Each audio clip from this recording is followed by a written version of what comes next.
روزے جو ہیں وہ رکھنے چاہیے. اس پر بھی لوگ اعتراضات کرنے لگتے ہیں کہ اس روزے کی کیا فضیلت ہے, کیا رکھنا چاہیے, کیوں رکھنا چاہیے, کہاں سے ثابت ہے. یعنی اب کوئی اگر نیک کام اپنی طرف سے کرنا چاہیے تو اس کو بھی ثبوت لانا پڑے گا. گناہ کرنے والوں کو سوالات نہیں کرتے لوگ کہ یہ ناچنا کہاں سے ثابت ہے, یہ گانا کہاں سے ثابت ہے, یہ شادی میں اتنی لمبی لمبی پارٹیز دینا کہاں سے ثابت ہے. اس پر کوئی اعتراض کرتا ہی نہیں ہے. جہاں کہیں آپ نے کوئی نیک کام کرنا شروع کیا تو اعتراض کا ٹوکرا شروع ہو جاتا ہے. تو ایک بات یاد رکھیے کہ ایام 20 کے روزے رکھنا, یعنی ہر اسلامی مہینے کی 13, 14 اور 15 ان کو روزہ رکھنا, یہ انبیاء کرام کی سنت ہے. اور خود میرے آقا صلی اللہ علیہ وسلم ان روزوں کا اہتمام فرمایا کرتے تھے. ایک صاحب نے کہا کہ یہ تو 13, 14, 15 کی فضیلت ہے نا, شعبان کے کام. میں نے کہا شعبان کی 15 اس میں نہیں آئی. اگر دوسرے مہینوں کی 14, 15 ہے تو شعبان کی منع ہے. آپ بتائیے کہ شعبان میں منع فرمایا حضور صلی اللہ علیہ وسلم نے, یہ تو آپ نہیں کہہ سکتے. پھر بھی اگر آپ جاننا چاہتے ہیں تو میں آپ کو بتاؤں, حضرت مولا علی کرم اللہ تعالی وجہ الکریم سے مروی ہے کہ نبی کریم صلی اللہ علیہ وسلم فرماتے ہیں کہ جب شعبان کی 15ویں رات آ جائے تو اس رات کو قیام کرو, یعنی نماز اور عبادت میں گزارو. اب یہ عبادت کے لیے یہ سند مل جاتی ہے ہم کو اس روایت سے. اور اس کے دن میں روزہ رکھو کہ رب تعالیٰ غروب آفتاب سے آسمان دنیا پر خاص تجلی فرماتا ہے اور اعلان کرتا ہے کوئی بخشش چاہنے والا کہ میں اسے بخش دوں, ہے کوئی روزی طلب کرنے والا کہ اسے روزی دوں, ہے کوئی عافیت چاہنے والا کہ اسے میں عافیت دوں, ہے کوئی ایسا. یعنی فجر ہونے تک یہ آوازیں آسمان سے آتی رہتی ہیں.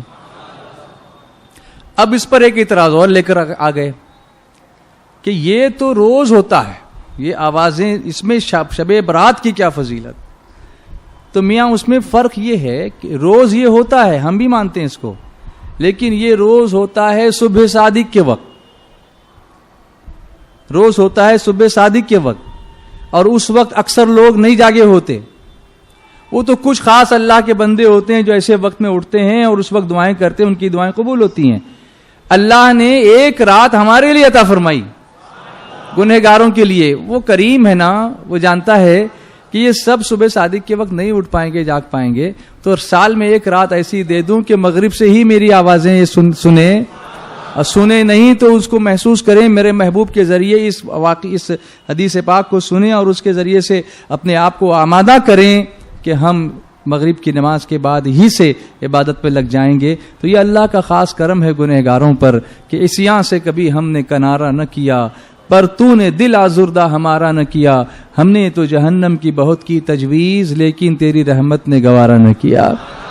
تو اس کی رحمت جو ہے پکار کے بلا رہی ہے کہ بندو آؤ, تمہاری بخشش میں کرنا چاہتا ہوں, تمہاری مغفرت کرنا چاہتا ہوں, تم آؤ میری بارگاہ میں سجدہ کرو, توبہ کرو اپنے گناہوں سے, میں تمہاری بخشش کرنا چاہتا ہوں. تو یہاں سے یہ بات ثابت ہوئی. اس کے علاوہ ابن ماجہ شریف کی اس روایت کے بعد عمر ابن حسین رضی اللہ تعالیٰ عنہ بیان کرتے ہیں کہ رسول اللہ صلی اللہ علیہ وسلم نے ان سے یا کسی اور سے فرمایا, تم نے شعبان کے وسط میں روزہ رکھا ہے. وسط یعنی سینٹر, درمیان, بیچ میں.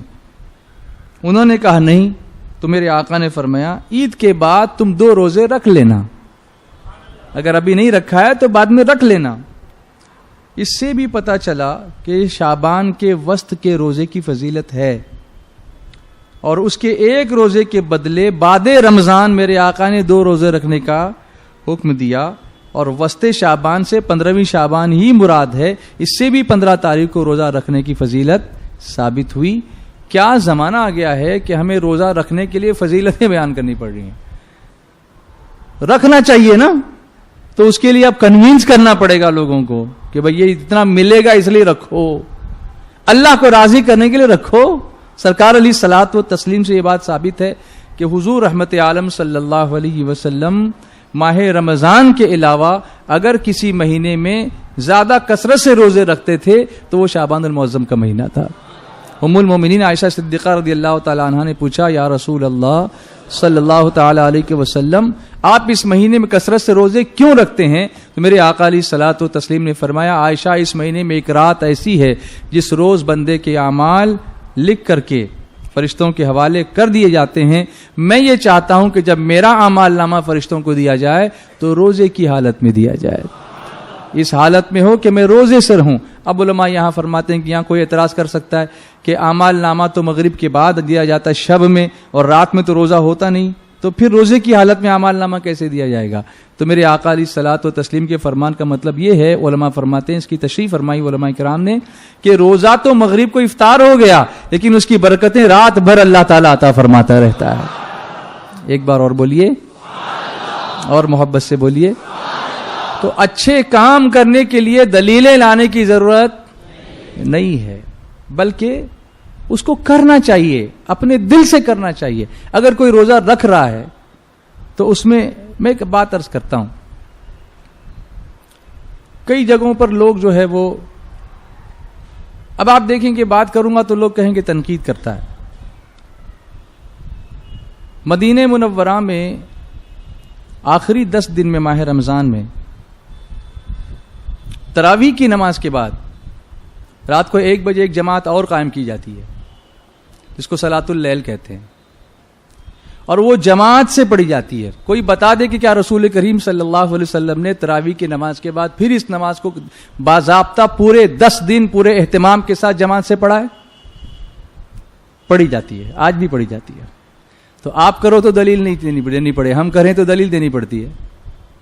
تو آپ یہی کہیں گے نا کہ ہم اچھا کام کریں, نیک کام کریں, حالانکہ نفل نماز کی جماعت کرنی کہ نہیں کرنی اس پر بھی علماء کا اختلاف ہے. اس کے باوجود آپ کر رہے ہیں, اور پھر آپ یہی کریں, بلکہ اس وقت تو یہ کرتے ہیں وہاں کہ اگر کوئی اپنی تلاوت میں بیٹھا ہو یا کوئی تسبیح پڑھا تو اس کو زبردستی اٹھا کے جو جماعت میں کھڑا کر دیتے ہیں کہ یہاں جماعت میں جب شریک ہونا ہو تو اندر بیٹھو, تو باہر جاؤ. مسجد نبوی شریف میں بیٹھنے نہیں ملتا, لوگوں کو اٹھا کے کھڑا کر دیتے ہیں. تو آپ جب زبردستی کر رہے ہیں کسی کو نفل نماز میں شریک ہونے کے لیے, ہم نے 6 نفلیں پڑھ لی الگ الگ, تو آپ کو تکلیف کیا ہوئی؟ سمجھ رہے ہیں آپ؟ ہم نے 6 رکعت نفل پڑھ لی الگ تو آپ کو تکلیف ہو گئی, آپ نے پوری 10 رکعت جماعت سے پڑھی تو آپ کو تکلیف نہیں ہوئی. تو آپ کریں تو سب ٹھیک ہے, ہم کریں تو پھر سب بدعت ہوتی ہے. تو یہ بدعت نہیں ہے, کیا ہے؟ اللہ تعالیٰ سمجھنے کی توفیق عطا فرمائے, اور ہمارے لوگوں کو بھی کنفیوز ہونے سے بچنے کی توفیق عطا فرمائے. عمل کرو. اللہ تعالیٰ کے پیارے حبیب رحمت عالم صلی اللہ علیہ وسلم ارشاد فرماتے ہیں, البر لا یبلا والذنب لا ینسا والدیان لا یموت اعمل ما شئت کما تدین تدان. نیکی کبھی پرانی نہیں ہوتی, گناہ کبھی بھلایا نہیں جاتا, اور دیان میرا رب ہے اس کو کبھی موت نہیں ہے. اعمل ما شئت, عمل کر جو چاہے, کما تدین تدان, جو کرے گا ویسا پائے گا. تو اللہ نے فرمایا فمن یعمل مثقال ذرۃ خیرا یرہ ومن یعمل مثقال ذرۃ شرا یرہ. جو ذرہ برابر نیکی کرے گا وہ اس کو دیکھ لے گا, اور جو ذرہ برابر برائی کرے گا وہ اس کو دیکھ لے گا. اللہ تعالی ہم سب کو برائیوں سے بچنے اور نیکیاں کرنے کی توفیق عطا فرمائے.